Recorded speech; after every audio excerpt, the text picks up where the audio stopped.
Hi, everyone. Surfing Baseball with Ed Lynch. And it is my pleasure to have on the star of the show, Ed Lynch. Ed, first question right off the bat. Again, thanks for taking time to do this. What's your take on hitting today in terms of, so we've kind of heard that it's a little bit harder to hit now than it was back in the day. What's your take? Well, yeah, I heard, you look at the numbers, Major League batting averages, back in 2010, the average Major League batting average was 257. And as of this morning, it's 244. And it's not April, May, or June or July. It's August now. So these numbers are going to be pretty close to what our year end stuff is, you know. So that's a pretty big change. And I hear it the other day. I heard a reporter on or a play-by-play guy. They're after about the fifth hitter hitting 217. The guy said, "Boy, it's tougher to hit now than it's ever been." And I gave that a lot of thought. And I came up with the counter argument. Well, it's easier now to hit home runs than it's ever been, or close to it. If you just look at the numbers, and home runs. In 2014, there were 4,186 home runs, 4,186. Last year, there were 5,868. That's 1,700 more home runs. So I don't know if you can create a reality that says it's tougher to hit than it's ever been, but it's easier to hit home runs than it's ever been. Because to hit a home run, you got to hit that ball perfect. You're not going to have broken bat home runs usually. You're not going to have jam shot home runs. You're not going to have home runs off the end of the bat.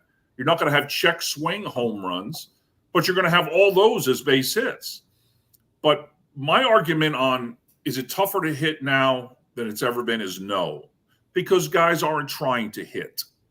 They're trying to hit home runs. And there's a difference between trying to hit and trying to hit home runs.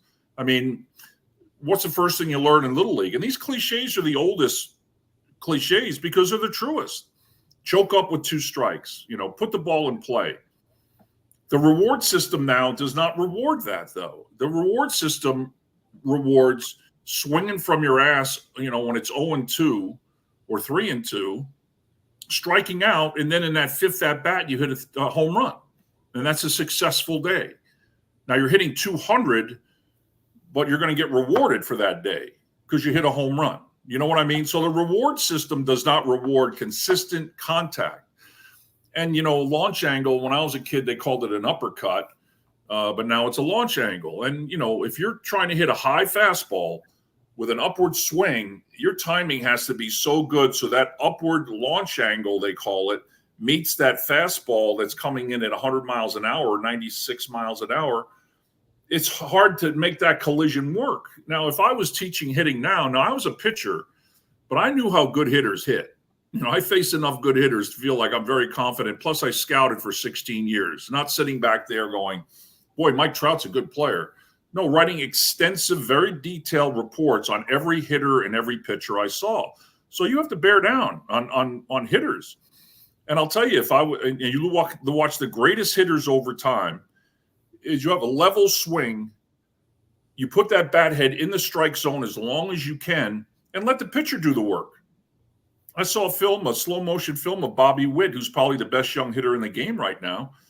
And somebody threw him a high fastball, and that bat, he had his hands up and he had the bat level all the way through the strike zone on a high pitch. If you're trying to come up from down to up through that strike zone to make contact, it's just not going to happen.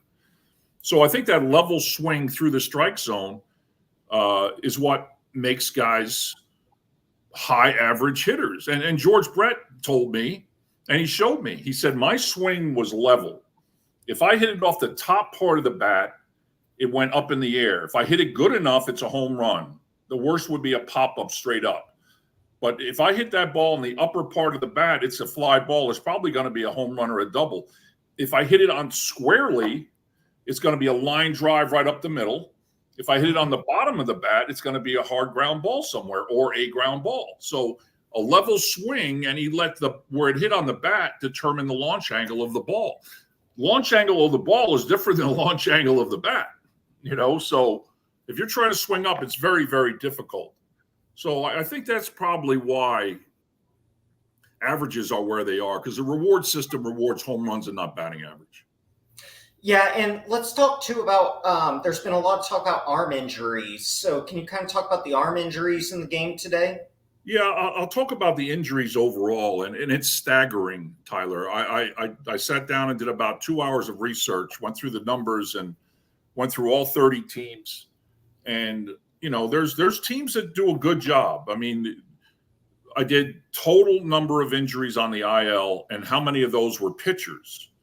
And there's clubs like Tampa Bay who had Toronto had 5 guys on the IL. 2 of them were pitchers. Tampa Bay was very good too. Then you have other teams like Houston has 11 guys on the DL, and 10 of them are pitchers. So the totals came out to there are 229 players on the major league injured list right now, and 177 of them are pitchers. 229. That's like 9 full teams of 25-man roster. Do the math. 8, 9. Yeah, be 9. And in today's day with the bigger roster, you're talking about 8 complete teams, a division and a half of players who are on the IL. And I tried to do some math on the salaries. The best I could do was guess, but I did look at this. The top 7 highest paid players in Major League Baseball right now, 5 of them are on the IL. You've got Verlander, Scherzer, DeGrom, Rendon, and Trout on the DL. The total amount of money that these clubs are paying those 5 guys this year alone, $202,354,762. If they were a team, Tyler, those 5 guys, they would have the 9th highest payroll in Major League Baseball. Those 5 guys on the disabled list. So I thought, okay, the average salary now was 4.5 last year. It's probably down somewhat. So say it's 4.25 million is the average salary. And obviously the median salary would be a better measure, half above, half below. Average salary, you put a rookie who's making 600,000 with DeGrom, that's 46 million. That's an average of 23 between the two. So the average can be a little deceptive. So what I did was I tried to my best to figure out what the average salary would be of those 229 players. I didn't want to make it the minimum 600. That's not fair. And of course, I'm not going to make it $43,333,000 that Verlander is. So I picked a number, 3.5 million average salary of guys on the DL. It may be high, I don't know. But if there's 5 guys making 202 million, I mean, that drives it up pretty good. So if it's 3.5 million times 229 players, that's over $800 million that Major League Baseball owners are paying these players. And, that's money coming out of their pocket. Right. And so my next question too, with that, how many of so there's a thing in baseball, and you were a former GM of the Cubs. There's a phantom DL. There's kind of a rumor there's a phantom DL. Can you kind of talk about that? Can you confirm that? What's that all about? Yeah, well, phantom DL we used it in the minor leagues all the time because even when you were, back in the good old days, I was a farm director. I ran the minor leagues for the San Diego Padres in 91, 2, and 3. And it was a different world back then. It was a lot of seat of the pants stuff, no cell phones. The big thing was voicemail. That was like the big invention, voicemail. So we didn't have email. Right? Yeah. So we didn't have the highest technology. And I had a team in every single time zone. I had a team at High Desert my first year in California. I had a AA team in Wichita, Kansas, and I had an A club in Charleston, South Carolina. And with the time zones, I basically have teams playing from Eastern time from about 3 in the afternoon till after midnight. And so if in the 9th inning of that last game in Charleston, it's 3 a.m. or 2 a.m. I'm in bed in San Diego, and now the shortstop pulls a hamstring, and get up the next morning and listen. I mean, it's tough to get a player there. So sometimes, it costs money, though. You have to. Our ownership in San Diego was very tight, and it was just hard for me to carry phantom players. But a lot of clubs, the Dodgers and those Red Sox, those big money Yankees, those big money teams, they would have extra players available at these different affiliates back then. So, and it was usually always pitchers. So, if a pitcher feels a little sore and you don't have a pitch, at least you got a guy on the phantom DL. He's with the team. He's like a regular player. And in the minor leagues, they didn't enforce, sitting on the bench if you're on the DL and all that. They were with the team. The only thing is they weren't going to play because they're on the DL. They did all the pregame work. They were healthy. They threw on the side. They took batting practice. And it really helped. So if you have a 24-man roster at AA, if you can have 2 extra pitchers, now it's 26. So that coach has access not only to 11 pitchers, to 13 pitchers, And so that really helps a lot. Now, at the major league level, it's more expensive, obviously. I mean, you put any player on that DL, you're paying $600 at the rate of $600,000 to a player on the DL. But I got to believe there's a situation where, a player a second or third year player, you like them a lot. It's usually pitchers. They go out, they go to Colorado and they give up an 8 spot or something. And, the next game they go somewhere and they give up another 6 spot. And they're beaten down. It's like they got PTSD from pitching. It happens. Yeah. And and I'm sure this has happened. And, I never did it, but what I did, I've sent guys to the minor leagues to let them get straightened out. But, now with players and they're a little more sensitive, you could go to him and say, hey, I'm going to put you on the 10-day IL, get your head straight. Let's throw on the side, work with the coaches, work on your command. It's usually your command that's the problem, not your stuff.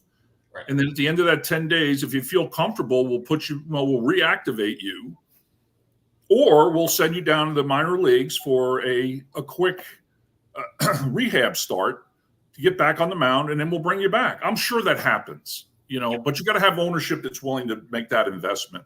So is it a real thing? Yes. Are people going to deny it? Absolutely. But you're dealing with human beings, and the agents are a huge part of this process. The agents have become almost overbearing in this process in terms of injuries. They'll tell the player who gets lit up in Colorado, hey, tell them you want an MRI. And you know what MRI stands for? The great Rick Sutcliffe came up with this one. Maybe really injured.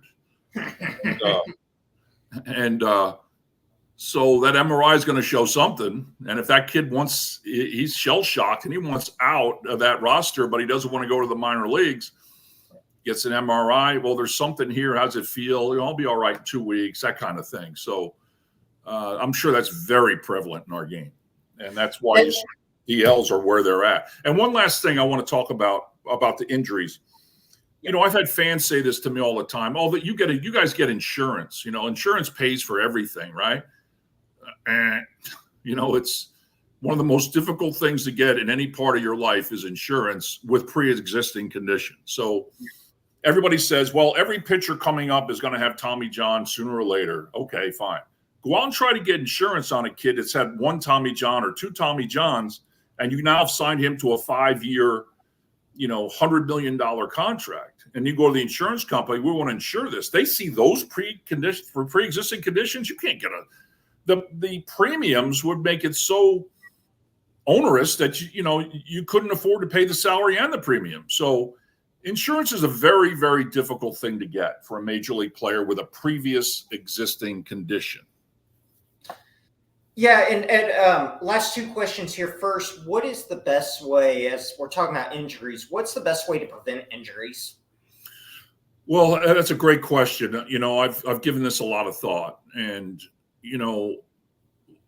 I'll start with position players. Position players, you see, it seems like the majority of those injuries are from the waist down, leg injuries. Like the Diamondback lost their really good young catcher, running out of ball, groin injury, and he's going to be out at least a month.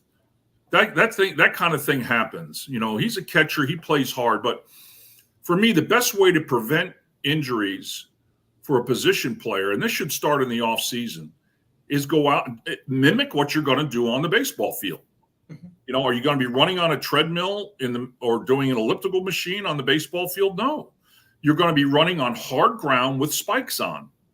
So the best way to try to increase your chances of staying healthy or decreasing your chance of injury is to mimic that. So I would tell position players, go down to your high school in the off season. If you live near your high school, go on the field, run home to first 10 times as hard as you can go at the end of your workout when you've hit and thrown and done everything. Run home to first as hard as you can go. Go first to third 10 times hard as you can go. And then finish it with 5 home runs. There's 5 inside the park home runs. If you want to get gas, that's a good way to do it. But what you're doing is you're getting your muscles used to doing what you're going to be doing on the field. I remember I had a young player come into Chicago, Brett Barbary, I think his name was. And he came in and he was a 6-year free agent. So he had no rights whatsoever. I could release him anytime and not pay him anything, So it was one of those guys. And he came in and he had an article. Our PR guy showed me an article he did in his hometown where he was running backwards on the beach with a parachute, and he had a world-class Olympic trainer, and they showed him in a pool and, doing some really good stuff. And then he came in his first at bat, he ran out a high chopper and he tore his hamstring, and I had to release him, and so that was this guy came in, his body fat was 0. This guy, I almost cried when we had to let him go because he had done everything right to come in his mind, or listening to guys who have never conditioned baseball players. Baseball is a lot different than every other sport. You're doing it 7 days a week. Football, it's like bulk up, be fast. We all know what they do. Just kill the guy in front of you. Tennis is different. But, so much of baseball is sprints, changing direction, sprinting. And that's where you see so many injuries in baseball. So position players, I really, tell you to get your legs in shape. And the way to do that is mimic what you're doing on the field. Now, for pitchers, I lived it, so I know. You got to throw. And, too many parents of young players now, the only time that son or daughter gets on the mound is when they're pitching in the game. Or the only time they throw is when they're on the mound, is what I meant to say. So if I was starting over, my son was 10 years old, and I had a little bit of room in my backyard, I would build a cinder block wall, maybe 6 feet high, maybe 10 feet wide. The gray cinder blocks. And then I'd have a grass in front of it, not, maybe 75 feet in front of it if you have a yard big enough. And then you just throw up against that wall. The ball comes back. You get a regular baseball. It'll last longer than you think it will, because I did it in the wintertime every year. When I went home to Miami, I would throw starting December 1st. I would start throwing against the wall. And I threw the whole month of December against the wall. And January 1, I'm back up on the mound. But you just throw, and the ball bounces back. You have to bend down and field it. And, you don't have to worry about taking your whole delivery. Just keep throwing like an infielder. Just throw. That's how you build your arm strength. And then you mix in long toss with that to stretch it out and use your arm at different angles. You're not always throwing this way, this way, this way. You're throwing at a higher angle, and you're going to use different muscles, and that's good for the subtle muscles in the shoulder. It sounds simple. It sounds stupid, but that's the way that I kept my arm healthy. I was never on the DL my entire career for an arm injury. And on the leg side, same thing as position players. Go out and run sprints as hard as you can go, because pitching is a explosion rest. When I pitched with Tom Seaver, he'd give me a hard time. I give him a hard time. I said, "Hey, Tom, when you were the real Tom Seaver, not now," he laughed. This was in 1983. We pitched a whole year together in the rotation. I said, "What would you do to condition yourself?" And he said, "I would run 20, 60-yard sprints at the end of the day. Take as long as you want to walk back within reason, but run that 60 yards like you got a guy with a knife chasing you. And I did it in spring training one day, and the next day I couldn't get out of bed. I mean, my legs, my whole body was sore. I mean, look at these guys and gals that are in the Olympics right now running the 100 meters.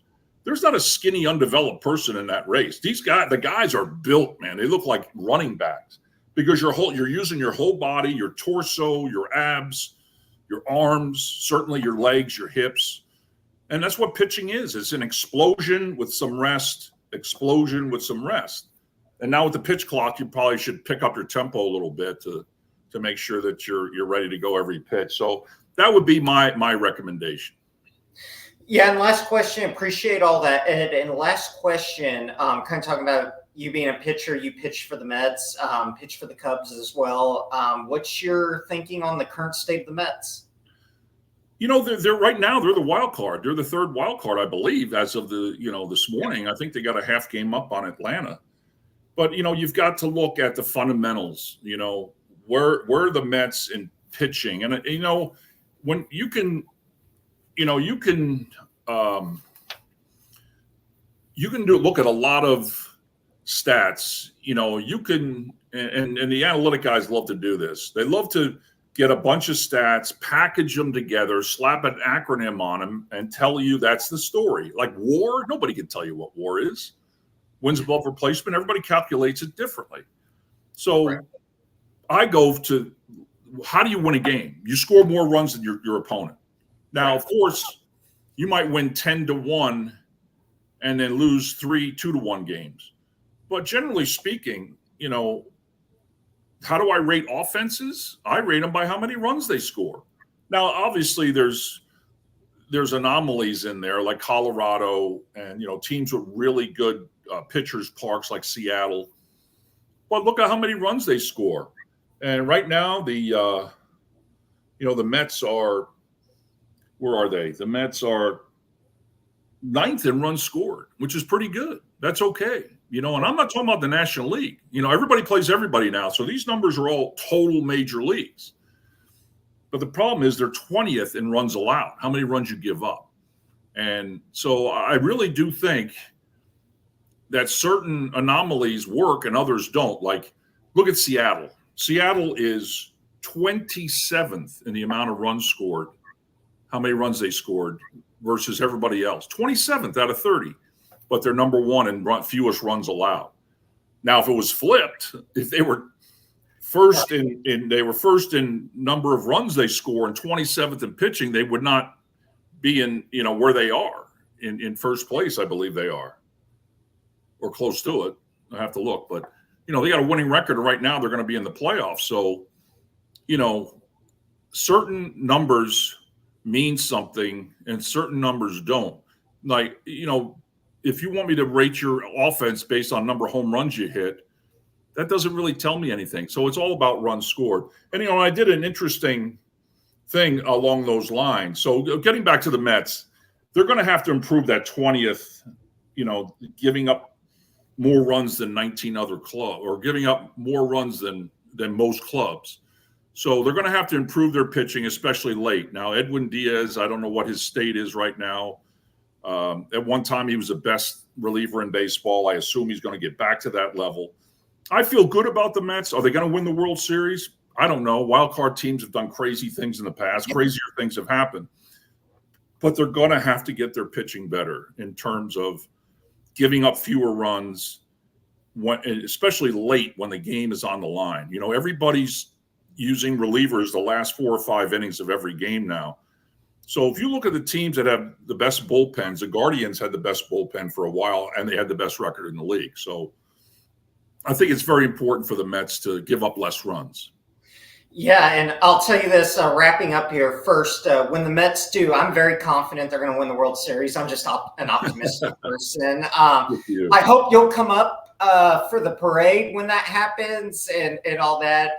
Last thing here, Ed, so you're going to be here in New Jersey, Woodbridge, New Jersey, the weekend of October 13th and 14th at Woodbridge Brewing Company. They're doing a reunion for the 86 Mets. So for all my New Jersey, New York listeners, can you kind of talk to me a little bit about that just to wrap up? Yeah, I got traded from the Mets, okay? And I got traded June 30th, but I only pitched one time for that team. And I'm not going to apologize for that. I didn't trade myself. I got traded. I pitched 2 1/3 innings in Philadelphia. Then I had knee surgery. I rehabbed, went down to AAA on a rehab, got traded the last day of my rehab. But the thing is, if you're going to have a complete set of signatures of the 86 Mets, I've got to be on there. So that's one of the reasons I get invited back. But, I was also a GM. I have a little bit of a name, from the 30 for 30, Once Upon a Time in Queens. That was one of the better documentaries I've ever seen on that team. But, I think I'm the only guy that pitched for that team and against that team. I pitched that 2 1/3 in Philadelphia early. Then I started a game against Dwight Gooden in Wrigley Field in August. Yep. We both went 7 innings. He had an un-Gooden-like day. I think he went 7 innings, 6 hits, 4 runs, something like that. I think my numbers were pretty much the same. I got a no decision, I think. But Keith Hernandez hit a home run off me. I remember that on a changeup, and 2.5 months later, he was in my wedding. So it was kind of a strange Twilight Zone episode. But yeah, I'm looking forward to seeing the guys. We do this about every other year. He gets everybody in. It's a gentleman named Mead Chasky. He's been great to all of us. I really appreciate everything Mead's done. He was Gary Carter's guy originally when Gary first got traded over. That's how we all met Mead, and he's made us, a lot of money, and he's been very good to us, and he loves the game of baseball, and I appreciate it. But it'll be good. I mean, you can get up close and personal with all of us. I'm not going to tell you where I'm staying, but yeah, I mean, I'll be hanging around the lobby. I've got a lot of fans, campers from the Mets fantasy camp have told me they're going to come over, and I said, hey, I'll be sitting in the lobby. Just text me when you're going to be there. I'll go down in the lobby, and we'll, meet and greet and talk and catch up. So I'm looking forward to it. Yeah, absolutely. I'm looking forward to seeing you. Obviously, you're going to be literally like 7 minutes from me. So perfect. Looking forward to that. And the place it's at, that's my hangout too. I sing karaoke there every Tuesday night too. So I don't know, if you want a good laugh, you can come to karaoke, right? Well, if you promise to never sing karaoke in front of me, then we can still be friends. Awesome. Well, hey, appreciate it, Ed, as usual. Surfing Baseball with Ed Lynch. Thanks, Tyler.